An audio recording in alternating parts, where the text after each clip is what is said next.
கிட்டத்தட்ட 400 வருஷங்களுக்கு முன்னாடி 42,000 ஏக்கர் நிலப்பரப்பில் 20,000 வேலையாட்கள் 22 வருஷமா அந்த காலத்திலே கிட்டத்தட்ட 7,500 கோடி செலவு பண்ணி மிக பெருசாக ஒரு பெரிய பிரம்மாண்ட கட்டடமாக கட்டுறாங்க.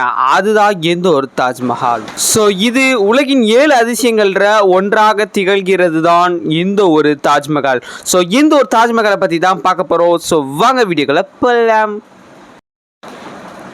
இது ஜனவரி 5, 1607ஆம் ஆண்டு இந்தியாவில் முகல் எம்பையர் தான் கெத்து அப்படின்னு சொல்கிற ஒரு பெரிய காலகட்டமாக இருந்திருக்கு.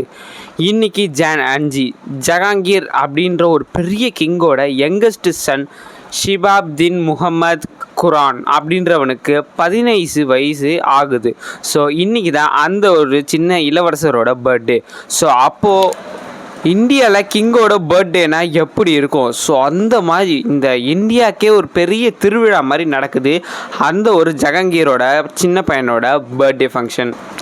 அப்படியே நாட்களும் கடந்து போக நம்மளோட சின்ன இளவரசருக்கும் வயசு பெருசாக கொஞ்சம் கொஞ்சமாக தலை தூக்க நம்ம இளவரசர் என்ன பண்ணுறாருன்னு பார்த்தீங்கன்னா காதல் பண்ண ஆரம்பிக்கிறார். ஸோ சும்மா சாதாரண காதல்லாம் கிடையாதுங்க. கிட்டத்தட்ட உருகி லவ் பண்ணுறாரு. யாரை லவ் பண்ணுறாரு பார்த்தீங்கன்னா மும்தாஜ் அப்படின்ற ஒரு பொண்ணை தான். ஸோ இங்கே தான் தலைவருக்கும் தலைவிக்கும் ஏற்பட்ட ஒரு காதல். அப்படியே இவங்க காதலும் கடந்து போக கிட்டத்தட்ட 10 வருஷமும் ஆகிடுது. அதுக்கப்புறம் பார்த்தீங்கன்னா சின்ன இளவரசர் போருக்கெல்லாம் போக ஆரம்பிச்சிட்டாரு. நிறைய போருக்கு போய் ஜெயிக்கவும் ஆரம்பிச்சிட்டார். ஸோ அவங்க அப்பாவுக்கு மேலே வெற்றியை கொண்டு வர ஆரம்பிச்சிட்டாரு. ஸோ ஜஹாங்கீருக்கு அவரோட பையனுக்கு மேலே ஒரு பெரிய பொறுப்பு வந்துருச்சு. ஸோ இனிமேட்டு நம்ம எல்லா பொறுப்பையும் அவன்கிட்ட கொடுக்கலாம் அப்படின்னு சொல்லி ஒரு பெரிய நம்பிக்கையை தராரு இந்த ஒரு ஷாஜகான். ஸோ சின்ன வயசில் அவர் பேர் வேறு எதுவும் சொல்லியிருந்தால ஷிபாப்தீன் முகமது குரான் அப்படின்ற பேரை ஷாஜஹான் அப்படின்றத அவங்க அப்பா வந்து பேரை மாற்றுறாரு. இந்த ஷாஜஹான் அப்படின்னா என்ன அப்படின்னு கேட்டிங்கன்னா தி எம்பர் ஆஃப் தி வேர்ல்டு அப்படின்னு, அதாவது இந்த உலகத்துக்கே ஒரு பெரிய ஒரு போர் வீரர் அப்படின்ற பேரை வந்து ஷாஜஹான் அப்படின்வாங்க. ஸோ அப்படிப்பட்ட ஷாஜஹான் தான் ஜஹாங்கீர் அப்படின்றவர் வந்து அவரோட சின்ன பையனுக்கு வச்ச பேராக இருக்குது. ஸோ போர்லெல்லாம் ஜெயிச்சதுக்கப்புறம் ஷாஜஹான் மும்தாஜை கல்யாணமும் பண்ணுறாரு. ஸோ என்னடா இவ்வளோ கஷ்டப்பட்டு இந்த ஒரு பொண்ணை காதல் பண்ணிட்டா எல்லாம் முடிஞ்சுதான் கேட்டிங்கன்னா கிடையாது. ஷாஜகான் சும்மா சாதாரண ஆள்லாம் கிடையாது, இல்லை ஒரு பெரிய ராஜாவோட பையன். அதுவும் இப்போ அவர் ராஜாவே மாற போகிறாரு. ஸோ அவருக்கு 6 ஒய்ஃப். ஸோ அந்த 6வது ஒய்ஃப் தான் இந்த ஒரு மும்தாஜ். ஸோ இதுக்கு முன்னாடி அவர் 5 திருமணம் பண்ணியிருக்காரு. ஸோ இந்த 6வது திருமணம் பண்ணவங்க தான் எந்த ஒரு மும்தாஜ் அப்படின்றவங்க. ஸோ எந்த ஒரு மும்தாஜ் சாதாரணமாலாம் பண்ணல. அவங்க கல்யாணம் பண்ண 5 மனைவிங்களில் இந்த 6வது மனைவி மும்தாஜ் தான் அதிகமாக உருகி லவ் பண்ணியிருக்காரு. ஸோ அவருக்கு ஷாஜகான் தான் உயிர். யாருக்கு? மும்தாஜின்றவங்களுக்கு ஷாஜகான் தான் உயிர், ஷாஜகானுக்கு மும்தாஜ் தான் உயிர். ஸோ இவங்க 2 பேரும் மாறி அவங்களோட காதலை பகிர்ந்துக்கிறாங்கோ. அப்படியே காலங்கள் நவர 1627ஆம் வருஷம், அதுதான் கடைசி வருஷமாக இருந்தது. ஜஹாங்கீர் வந்து என்ன பண்ணுறாருன்னு பார்த்தீங்கன்னா அவரோட ராஜ்யமை கொஞ்சம் கொஞ்சமாக பேர் புகழ் எல்லாத்தையுமே ஷாஜகான் பேருக்கு கொடுக்க வராரு. இப்போது இதுக்கு முன்னாடி இருந்த முகல் எம்பையரை வந்து இப்போ ஷாஜகானால் வந்து கைப்பற்றப்பட்டிருக்கு. அது ஒன்றும் இல்லை, அவரோட அப்பா வந்து பையனுக்கு சொத்துக்கெல்லாம் கொடுத்துட்றாங்க. ஸோ இனிமேட்டு இது இளம் தலைமுறையில் ஷாஜகான் நல்லா எல்லாத்துலேயும் போர்லெல்லாம் போகிறாரு, வெற்றியை சூடுறாரு, அவர் தான் பெரிய கிங்குன்றாரு. ஒட்டுமொத்த இந்தியாவுக்குமே இவர் தான் ராஜா அப்படின்றத காமிக்கிறாங்க அந்த ஒரு முகல் எம்பையர். இவர் தன்னை மட்டும் பார்த்துக்கணும்னு இல்லாமல் தன்னோட ஊர் மக்கள், உலகத்தில் இருக்கிற இந்த இந்தியாவில் இருக்கிற எல்லா மக்களுமே பசிப்பட்டினி இல்லாமல் இருக்கணும் அப்படின்றதுக்காக செல்வம் பொருள் எல்லாத்தையுமே வாரி வழங்கி தர ஒரு பெரிய ராஜாவாக தான் இருந்திருக்காரு. ஸோ இதனால் மக்களுக்குமே இவர் ரொம்ப பிடிச்சிருந்தது. ஸோ இவரோட ஆட்சி காலத்தில் இருக்கிறப்ப மக்களுக்கு ரொம்பவுமே உதவி செஞ்சுருக்காரு அப்படின்றாங்க. இப்படியே போயிட்டு இருந்தால் அடுத்து என்ன தான் ஆகும் அப்படின்னு பார்த்தீங்கன்னா திடீர்னு இவரோட காலகட்டத்தில் ஒரு பெரிய போர் வருது. அப்படி அந்த போகிறப்ப எக்கச்சக்கமான நாட்கள் கிடக்குது, இவங்களால ஜெயிக்கவே முடியல. அதே சமயம் மும்தாஜும் ப்ரெக்னெண்ட்டாக இருக்காங்க. கிட்டத்தட்ட 14வது வாட்டி மும்தாஜ் வந்து ப்ரெக்னெண்ட்டாக இருக்காங்க. அதே சமயம் ஒரு பெரிய போர். இந்த போரில் டக்குன்னு ஜெயிக்கவும் முடியல, நாட்கள் நகருது. இந்த போரில் போன மக்கள் எல்லாமே நம்ம சைடில் இருக்கிறவங்க எல்லாருமே கொஞ்சம் கொஞ்சமாக வந்து அடி வாங்கிட்டே இருக்காங்க. ஸோ போர்லையும் ஜெயிக்க முடியல, மும்தாஜும் ப்ரெக்னெண்ட்டாக இருக்காங்க. ஸோ இந்த காலத்துலலாம் ப்ரெக்னெண்ட்டாக இருந்தாங்கன்னா டக்குன்னு ஹாஸ்பிட்டலில் போயிட்டு நம்ம சேர்த்துடலாம். ஸோ அந்த காலத்தில் ஹாஸ்பிட்டலு பெரிய பெரிய மெடிக்கல் ஃபெசிலிட்டியெல்லாம் இல்லைல்ல. இந்த உலகத்துக்கே பெரிய ராஜாவாக இருந்தாலும் அவங்களுக்கு ஒரு சின்ன ஒரு ரூமில் தான் ஏதோ ஒரு வைத்தியம் பார்க்கப்பட்டிருக்கு. ஸோ அப்படி அந்த ஒரு போகிறப்ப என்ன ஆகுதுன்னு பார்த்தீங்கன்னா நிறையா பெரிய பெரிய பிரச்சனை வருது. ஸோ இந்த பிரச்சனை எங்கேருந்து வருதுன்னு பார்த்தீங்கன்னா மத்திய பிரதேஷ் அப்படின்னு சொல்லி இப்போ இருக்குல்ல, இங்கேருந்து தான் அவங்களுக்கு பெரிய போரே வந்திருக்கு. எங்கே ஆக்ராவில் இருக்கிறவங்களுக்கு. ஸோ இப்போ ஆக்ராவில் இருக்கிறவங்களுக்கும் மத்திய பிரதேஷில் இருக்கிறவங்களுக்கு தான் ஒரு பெரிய போர் நடந்துகிட்டு இருக்கு. ஸோ இந்த போரில் கடைசியாக வந்து நம்ம ஷாஜகான் டீம் இருக்காங்கல்ல, முகல் எம்பையர் வந்து ஜெயிச்சிட்டாங்க. அப்படி ஒரு சந்தோஷமான விஷயம் நடக்கிறப்ப இன்னொரு சந்தோஷமான விஷயம், அதாவது மும்தாஜுக்கு அந்த 14வது ப்ரெக்னென்ட்லேருந்து குழந்தை பிறந்துருச்சு. ஸோ இதுவுமே பெரிய விஷயம். ஸோ இந்த 2 பெரிய விஷயத்தையும் நல்லா சொல்லிவிட்டு அப்படியே ஜாலியாக கிட்டக்க வராரு. பார்த்தா ஒரு கட்டத்தில் மும்தாஜ் அவங்க இறந்து போயிட்டாங்க. ஸோ அந்த போரில் ஜெயிச்சதுக்கும் அவரோட குழந்தை பிறந்ததுக்கும் எவ்வளோ அளவு ஆர்ப்பாட்டமாக சூப்பராக அந்த ஊரே திருவிழா மாதிரி கொண்டாடி இருக்கணும். ஆனால் அன்றைக்கி நடந்தது ஒரு அமைதியான ஒரு ஃபங்க்ஷன். எல்லாம் அமைதியாக இருக்குது. ஏன்னா மும்தாஜ் அவரோட உயிரோட பாதி உயிர் அவங்க இறந்து போயிட்டாங்க. அவங்க லவ் பண்ண பொண்ணு இறந்து போயிட்டாங்க. இதனால் ஷாஜகான் செமையாக உடஞ்சி போயிட்டார். ஸோ இதனால் எப்படி என்ன பண்ணுறாருன்னு பார்த்தீங்கன்னா, இவர் ஒரு தனியாக அவரை தனிமைப்படுத்திக்கிறாரு.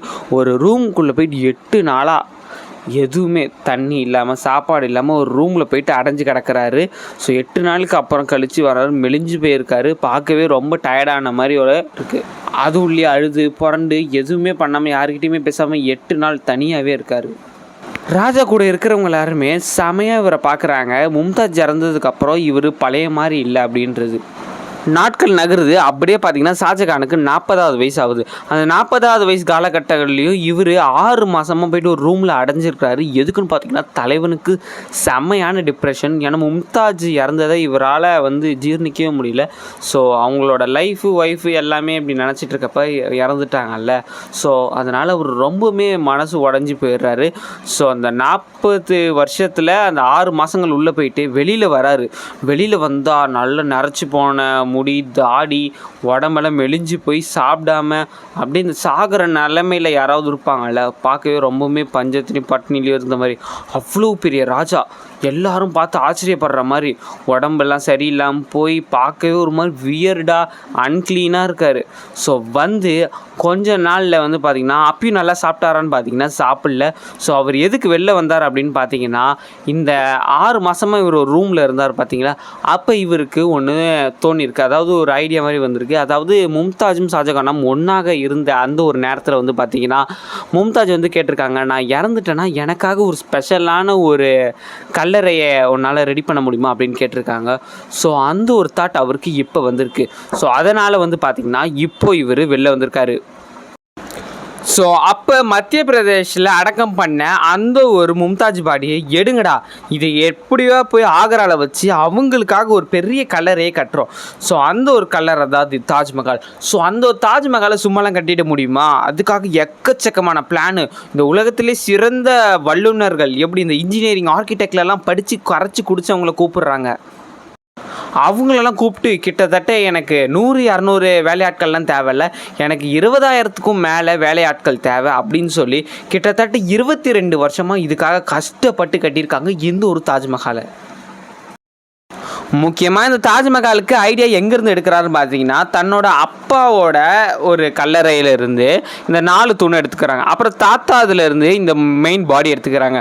ஸோ அவரோட அங்கிளோட கல்லறையிலேருந்து அந்த மண்டை எடுத்துக்கிறாங்க. அதாவது இந்த தேங்காவோட தலை மாதிரி இருக்குல்ல, ஸோ இது எல்லாத்தையும் கலந்து தான் இந்து ஒரு தாஜ்மஹால் ரெடி பண்ணுறாங்க. ஸோ டெல்லியில் உள்ள ஆக்ராவில் பக்கத்தில் இந்து கங்கை, அதாவது யமுனா அந்த ஆற்றங்கரை சைடு கட்ட சொல்லி ஒரு உத்தரவு போடுறாரு ராஜா. ஸோ யாருன்னா இவர் தான் ஷாஜகான். ஸோ ஷாஜகான் வந்து அந்த இடத்துல கட்ட முடிஞ்சால் அது ரொம்ப டேஞ்சர்ஸ். ஏன்னா அந்த இடம் வந்து எப்பயுமே தண்ணி போயிட்டே இருக்கும். நம்மளால் ஸ்ட்ராங்கான பில்டிங்கே கட்ட முடியாது. ஸோ அப்படியே கட்டினாலும் எத்தனை வருஷம் நீடித்து வரும்ன்றது தெரியாது. ஸோ அந்த ஒரு லொக்கேஷன் வேணாம் அப்படின்றாரு. ஆனால் இன்ஜினியர்ஸ் அங்கே இருக்கிற ஆர்கிடெக்ட்ஸ்லாம் வேணாம்னு தான் சொல்லிட்டு இருக்காங்க. ஆனால் ஷாஜகான் எனக்கு உறுதியாக எனக்கு இந்த இடத்துல தான் வேணும். இந்த ஆக்ரா பக்கத்தில் இந்த நதிக்கரை ஓரமாக தான் எனக்கு கட்டப்பட்டாகணும் அப்படின்னு சொல்லி எக்கச்சக்கமாக ரூல்ஸ் போட்டு சரி அங்கேயே கட்டுறாங்க. ஸோ எப்பயுமே நம்ம பில்டிங்னா ஃபவுண்டேஷனுக்கு சும்மா லைட்டாக குழி தோண்டுவோம்ல, ஒரு 10 அடியிலேருந்து ஒரு 50 அடிக்குள்ளேன்னு வச்சுக்கோங்களேன். ஆனால் இங்கே இந்த ஃபவுண்டேஷன் போடணுன்னா ரொம்பவுமே ஸ்ட்ராங்காக தேவை. ஸோ எல்லா இடத்துலையுமே கிணறு மாதிரி வெட்ட ஆரம்பிக்கிறாங்க. அதுமாதிரி 1-2 இல்லை எக்கச்சக்கமான கிணறை கட்டி ஃபவுண்டேஷனை போடுறாங்க.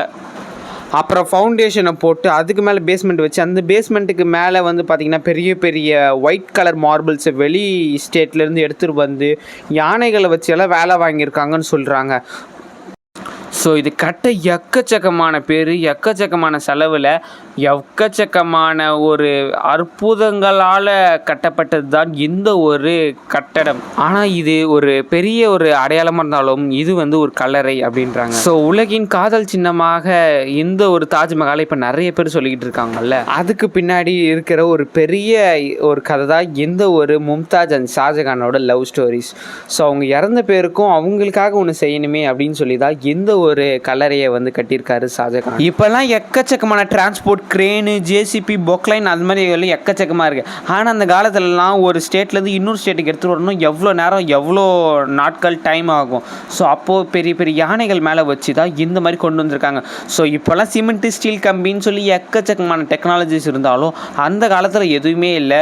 ஸோ அப்போ இருக்கிற ஒரு மாதிரி சுண்ணாம்பு பவுட்ரு, லெமன் ஜூஸு இதெல்லாம் கலந்து தான் ஒரு சிமெண்ட் மாதிரி ஒன்று ரெடி பண்ணியிருக்காங்க. ஸோ அவ்வளோதான் ஒரு அழகான தாஜ்மஹால் பின்னாடி இருக்கிற ஒரு சின்ன ஸ்டோரி தான். ஆனால் தாஜ்மஹாலை பற்றி இன்னும் எக்கச்சக்கமாக இருக்குது. அதெல்லாம் நம்ம அடுத்தடுத்த வீடியோஸில் பார்க்குறோம். ஸோ இந்த வீடியோ நான் இதோட முடிஞ்சுக்கிறேன். இந்த வீடியோ லைக் பண்ணி ஷேர் பண்ணி சப்ஸ்கிரைப் பண்ணுங்கள். இன்னொரு சூப்பரான வீடியோவில் பார்க்கலாம். Tata bye, see you.